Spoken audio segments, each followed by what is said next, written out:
खुद के महतारी बिगाड़ ले। अब लोग सिर्फ दारू ना पिएला लोग, वो एक ही घोट में बाप महतारी के खुशी, मेहरारू के सकून, बचन के खुशियाँ, मुझे 25 का एक घोट में खत्म हो जाए। वो कब तक ले होश में बालो की जब तक ले दारू नहीं खेलो पिया। दारू पी लो नो तो लोग होश नहीं खेलो का कोई दिलो तक मगर वही बेहोशी में मारते रहो बेशक हमके मायके ना पहुंचा दे मगर कहियो तो होई कि हाँ फलानी अपना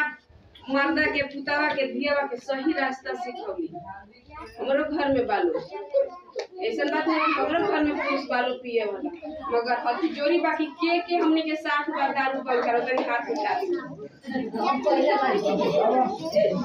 शादी में आवे हमें कोई जरूरत नहीं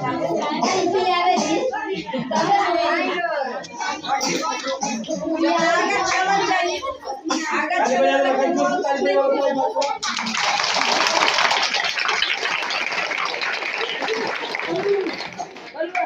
चल हम लोग नारी